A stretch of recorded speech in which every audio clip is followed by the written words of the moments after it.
Hello future healers, welcome back to my channel. तो आज हम कंटिन्यू करने वाले हैं पदार्थ विज्ञान का फर्स्ट चैप्टर आयुर्वेद निरूपण। So without wasting time let's get started. तो आज के पढ़ने वाले हम सिद्धांत के बारे में। सिद्धांत, अब सिद्धांत की परिभाषा क्या बताई गई है? सिद्धांतो नाम स य परीक्षकैर बहुविधम परीक्ष्य हेतुभिश्च साधयित्वा स्थाप्यते निर्णय। थोड़ा सा बड़ा लग रहा होगा, कोई बात नहीं, मैं अच्छे से समझा दूंगी। इसका मीनिंग क्या है? देखो, परीक्षकों के द्वारा अनेक बार परीक्षा विषयों की परीक्षा कर, परीक्षकों मतलब क्या है? यहाँ पे विद्वान है, जिनके पास ज्ञान है। आप दूसरे टर्म में एग्जामिनर्स भी बोल सकते हो। उनके द्वारा अनेक बार मतलब कई बार परीक्षा विषयों की, मतलब जिस टॉपिक पे, जिस सब्जेक्ट पे परीक्षा करनी है, जिस चीज़ की परीक्षा करनी की परीक्षा कर, उसकी परीक्षा कर लेते हैं। और क्या करते हैं? हेतुओं के द्वारा उन परीक्षा विषयों को सिद्ध कर जो स्थायी निर्णय दिया जाता है उसे सिद्धांत कहते हैं। अब देखो, यहाँ पे कुछ पॉइंट समझ लो। हेतु मतलब क्या बोला गया है? हेतु मतलब होता है आपका यथार्थ ज्ञान। मतलब क्या? प्रमाण। हेतु मतलब प्रमाण होता है। पहले टर्म्स में मैंने जो प्रमाण का मतलब बताया था, माप, वो नहीं होगा। यहाँ पे दूसरा है। प्रमाण का मतलब बताती हूँ मैं क्या होता है। प्रमाण मतलब क्या होगा? यथार्थ ज्ञान को प्राप्त करने के, यहाँ पे बोल दो, प्राप्त करने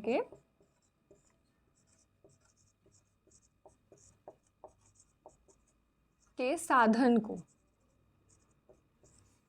यथार्थ ज्ञान को प्राप्त करने के साधन को प्रमाण कहते हैं। यथार्थ ज्ञान मीन्स रियल नॉलेज।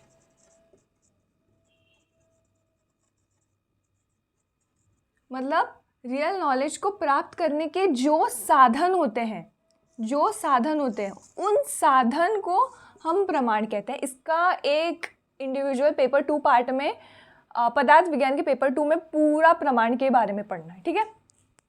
अब प्रमाण के द्वारा उन परीक्षा विषयों को, मतलब एग्जैक्टली सेम दिस, उन सब्जेक्ट को, उन टॉपिक को सिद्ध कर देते हैं भाई, जो भी है सिद्धि कर देते हैं उसकी। और जो स्थायी निर्णय, एक डिसीजन ले लिया जाता है, उसको क्या बोलते हैं? सिद्धांत। तो आपको की पॉइंट्स याद रखने हैं। मतलब परीक्षक क्या कर रहे हैं? देखो, परीक्षक क्या कर रहे हैं?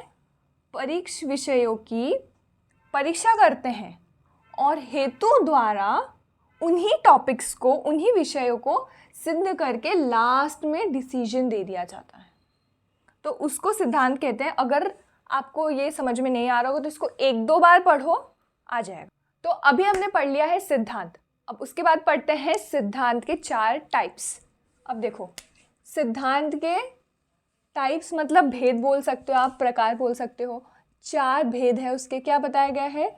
सर्वतंत्र सिद्धांत, प्रतितंत्र सिद्धांत, अधिकरण सिद्धांत, अभ्युपगम सिद्धांत। मतलब ये कौन से हो गए आपके? दीज आर आपके 4 टाइप्स ऑफ सिद्धांत, ठीक है। उसमें हम लोग पहला कौन सा पढ़ने वाले हैं? सर्वतंत्र सिद्धांत। सर्वतंत्र सिद्धांत अभी देखो क्या है।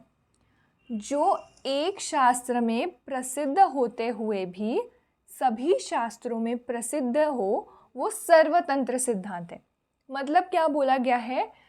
एक शास्त्र में वो प्रसिद्ध है और वो सभी शास्त्रों में भी प्रसिद्ध हो, इसको छोड़ के और सभी शास्त्रों में प्रसिद्ध हो, उसे क्या बोलते हैं हम लोग? सर्वतंत्र। नाम भी आपको, इसे नाम से भी आप याद रख सकते हो। सर्वतंत्र मतलब जो सभी जगह माना गया है। मतलब क्या? दूसरा पॉइंट देख लो, सब विद्वान मानते हैं उसे। सब मतलब मानते हैं कि भाई हाँ, ये शास्त्र है, इसमें कुछ वो नहीं है। अब देखो एग्जाम्पल क्या बताया गया है, जैसे रोगों के कारण, साध्य रोगों की चिकित्सा। अब देखो, रोगों के कारण, अब रोगों के कारण तो सभी मानते हैं ना, किस चीज़ से होता है ये रोग, किस चीज़ से होता है वो रोग, किस चीज़ से होता है, तो सभी जगह मान्य है। अब साध्य रोगों की चिकित्सा, साध्य मतलब कि ऐसे रोग जो ठीक हो जाते हैं, अभी के लिए यही समझो, जो रोग ठीक हो जाते हैं उसे साध्य रोग कहते हैं। अब उन रोगों की जो चिकित्सा है, चिकित्सा जो करते हैं वो भी सभी जगह मान्य है, भाई हाँ, ये चिकित्सा करने से ये बीमारी ठीक हो जाती है, ये रोग ठीक हो जाता है। तो ये हो गया हमारा सर्वतंत्र सिद्धांत। तो अभी पढ़ते हैं दूसरा सिद्धांत। दूसरा सिद्धांत कौन सा है? प्रतितंत्र सिद्धांत दूसरे टाइप का सिद्धांत है। इसका मतलब क्या है? जो भिन्न शास्त्रों में भिन्न भिन्न रूप में पाया जाता है। मतलब क्या है? मतलब कि एक शास्त्र में एक जो शास्त्र होगा उसमें कुछ चीज़ उसके एक ही टॉपिक के बारे में कुछ और बताया होगा।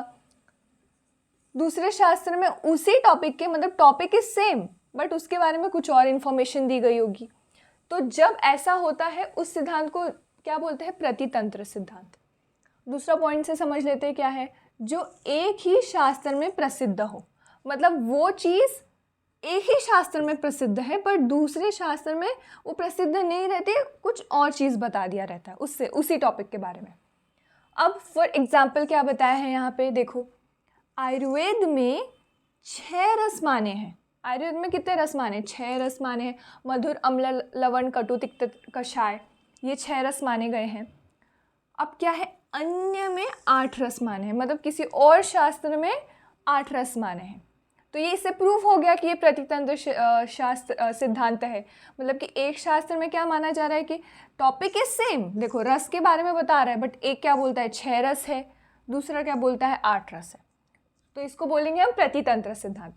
सो हमारा थर्ड सिद्धांत कौन सा है? अधिकरण सिद्धांत। अब अधिकरण सिद्धांत के बारे में क्या बताया है? जिस विषय का विवरण प्रस्तुत किया जाता हो उसमें उसी विषय से संबंधित दूसरे सिद्ध अधिकरण का प्रस्तुत करना इस अधिकरण सिद्धांत। अब देखो क्या है? जिस विषय का विवरण प्रस्तुत किया जाता हो, मतलब उस विषय के बारे में मतलब बताया जा रहा है, विवरण चल रहा है, उसके बारे में बताया जा रहा है, उसमें उसी से संबंधित मीन्स रिलेटेड ही आएगा, याद रखो, उसी से संबंधित, इसी विषय से संबंधित दूसरा सिद्ध अधिकरण आ जाए। अब यहाँ पे आप क्या बोल सकते हो? अधिकरण को तथ्य बोल सकते हो। तथ्य, अगर टर्म कुछ और टर्म्स में बताऊँ आपको तो आप उसको फैक्ट बोल सकते हो, इंफॉर्मेशन बोल सकते हो।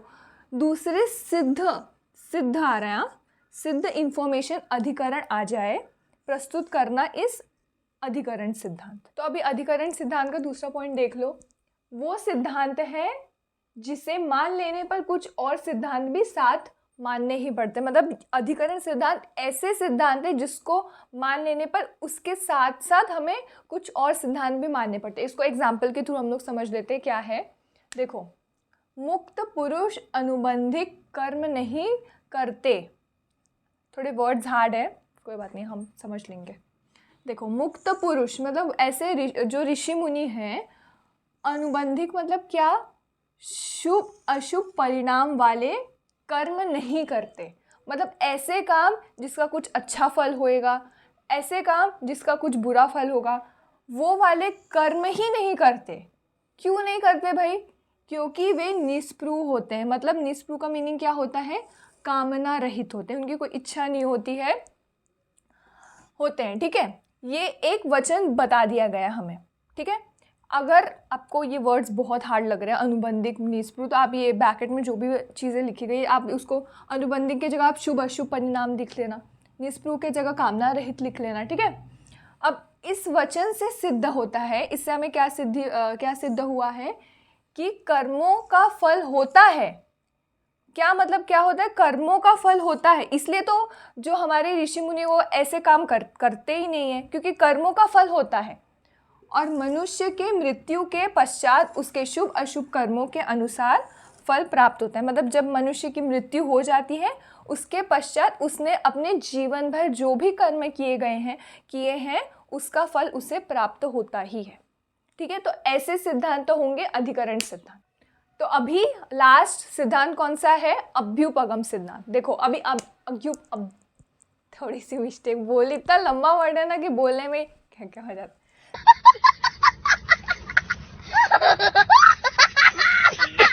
तो अभ्युपगम सिद्धांत, इसमें क्या बोला है?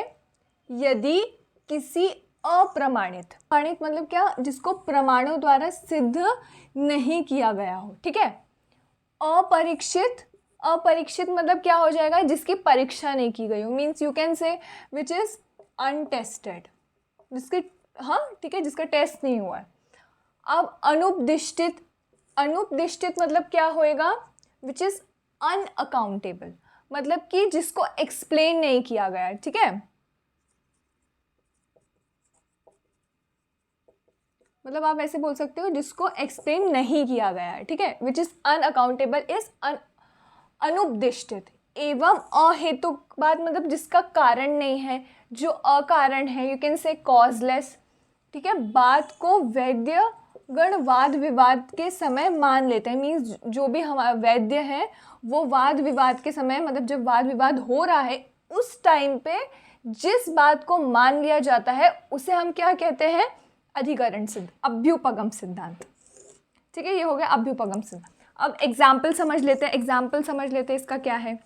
कभी द्रव्य को प्रधान मानकर कहेंगे तो कभी गुण को प्रधान मानकर कहेंगे, ठीक है। कभी क्या कहते हैं, द्रव्य प्रधान है, कभी गुण प्रधान। तो मैं आपको बता देती हूँ अभी कि द्रव्य प्रधान होता है, वैसे आयुर्वेद में क्या बताया गया है, द्रव्य प्रधान होता है। तो जैसे किसी शास्त्र को समझने के लिए उसका सिद्धांत समझना पड़ता है, वैसे ही आयुर्वेद शास्त्र को समझने के लिए हमें उसका सिद्धांत पढ़ना पड़ेगा, एंड इट्स वेरी इंपॉर्टेंट। नहीं तो ये सिर्फ जड़ी बूटी शास्त्र बन के रह जाएगा। तो उसमें से जो भी इंपॉर्टेंट शास्त्र है वो आज हम पढ़ेंगे। तो लेट्स स्टार्ट विथ लोक पुरुष साम्य सिद्धांत। क्या बोला गया है श्लोक में, यावंतो ही लोके मूर्तिमंतो भाव विशेषास्तावंतः पुरुषे यावंतः पुरुषे तावंतो लोके इति। बहुत ज़्यादा लोके यानी कुछ बहुत ज़्यादा जम्बल करके लग रहा है, साउंड कर रहा है, कोई बात नहीं। देखते हैं क्या है। पुरुष लोक के स्वरूप वाला होता है। फर्स्ट पॉइंट क्या बोला है, पुरुष, पुरुष मीन्स जो मनुष्य है। लोक मतलब क्या बताया है, क्या जगत, जगत मीन्स संसार के स्वरूप वाला होता है, मीन्स पुरुष समान रहता है किसके, लोक के। सेकेंड पॉइंट क्या है, लोक में जितने मूर्तिमान भाव है उतने ही भाव विशेष पुरुष में भी है। मतलब लोक में जितने भी मूर्तिमान भाव है, मूर्तिमान means you can say material form, तो जितने भी मूर्तिमान भाव है, जितने भी भाव विशेष है लोक में उतने सेम रहेंगे पुरुष में। And vice versa, vice versa में हो गया मतलब जितने भाव पुरुष में है उतने ही भाव लोक में मिलेंगे आपको। अब इसके प्रयोजन के बारे में क्या बताया गया है कि आत्रेय कहते हैं कि लोक को अपने में और अपने को लोक में समान रूप से देखने से सत्य बुद्धि उत्पन्न होती है। मतलब क्या कहा गया है, लोक को अपने में देखना है, लोक को, संसार को खुद में देखना है और खुद को लोक में देखना है। इससे क्या होगा, सत्य बुद्धि उत्पन्न होगी, सत्य बुद्धि उत्पन्न होती है। अब देखो ये इंपॉर्टेंट पॉइंट क्या, अब भाई ऐसा करने से क्या होगा, हम खुद को लोक में देख रहे हैं और लोक को खुद में देख रहे हैं। अब देखो इससे क्या होता है, यह ज्ञात होता है कि हमारे सुख दुख के कर्ता हम स्वयं हैं, हमारे सुख दुख के कर्ता हम स्वयं हैं, अन्य कोई नहीं है और कोई नहीं है। भैया इसका मतलब ये हो गया तुमने जो काम किया वो तुम्हारे तरफ ही है भाई, किसी और को हम ब्लेम नहीं कर सकते, ठीक है। आप लोग भी मत करना। अभी कुछ एग्जाम्पल्स पढ़ते हैं लोक पुरुष साम्य सिद्धांत के। ये कंपैरिजन टेबल है, देखो लोकगत भाव यहाँ पे है, पुरुषगत भाव इस साइड पे है। अब देखो लोकगत भाव और पुरुषगत भाव को हम लोग देखते हैं कैसे समान है। ये पृथ्वी यहाँ पे मूर्ति बताया गया है, आपको क्लेत कहा है, अग्नि संताप, वायु प्राण, आकाश छिद्र समूह, ब्रह्मा अंतरात्मा, इंद्र अहंकार, सोम प्रसाद, प्रसाद इस प्रसन्नता, तम मोह, तम गुण के बारे में हमने पढ़ा था, ठीक है। ज्योति ज्ञान, सृष्टि गर्भाधान, ओके।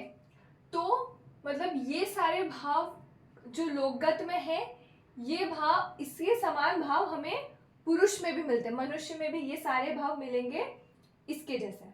अब कुछ और एग्जांपल्स देख लो क्या है, कृतयुग, ये सारे काल है, ठीक है। देखो कृतयुग बाल्यावस्था, त्रेता युग युवावस्था, द्वापर युग वृद्धावस्था, कलयुग रोगावस्था और युगांत मतलब कि मृत्यु। वैसे मैं बताऊँ तो I find this very interesting, क्योंकि देखो हम लोग अभी कलयुग में हैं, मतलब कि ये रोगावस्था, मतलब मनुष्य में होगा रोग, वैसे देखे तो बढ़ गए हैं, रोगावस्था होगा, मतलब कलयुग, ये टाइम होगा कलयुग, और अभी जो हमारे मनुष्य में जो भाव होगा वो रोगावस्था है। तो बाकी के सिद्धांत हैं पंच महाभूत सिद्धांत, सामान्य विशेष सिद्धांत, कार्य कारण सिद्धांत। तो ये सारे जो सिद्धांत है हम इनके इंडिविजुअल चैप्टर्स में पढ़ लेंगे, जहाँ पे आगे आएगा, जहाँ पे आएगा मैं आपको वहाँ पे पढ़ा दूंगी। अब दूसरा लास्ट का है त्रिदोष सिद्धांत है, ये भी थोड़ा सा यहाँ पे देख लेते हैं, और बाकी का त्रिदोष के कार्य वगैरह जो भी बाकी का पार्ट इंक्लूड है वो हम लोग त्रिदोष में क्रिया शरीर में देख लेंगे। अब देखो त्रिदोष सिद्धांत में क्या बताया है, ये क्रिया शरीर के मूल कारण त्रिदोष है। मतलब क्या, जो क्रिया शरीर है, मैंने बताया था एक सब्जेक्ट है क्रिया शरीर, उसका जो मूल कारण है वो क्या है, त्रिदोष है। ठीक है, फिर दूसरा पॉइंट है इनकी क्रियात्मक भूमिका जीवन के आरंभ से मृत्यु तक चलती रहती है। मतलब इनका कार्य कहाँ से, मतलब आरंभ से, जीवन के आरंभ से मृत्यु तक इनका कार्य चलता रहता है। ठीक है, थर्ड पॉइंट है जिस तरह सृष्टि के पोषण, शोषण और प्रेरण का कार्य सोम, सूर्य तथा वायु करते हैं। मतलब जो हमारी सृष्टि है उसमें पोषण, शोषण और प्रेरण का कार्य कौन करता है, सोम करता है, सूर्य करता है और वायु करते हैं। उसी प्रकार क्रमशः ये तीनों कार्य कौन करते हैं, त्रिदोष करते हैं। मतलब क्या है, आपका ये बात करेगा,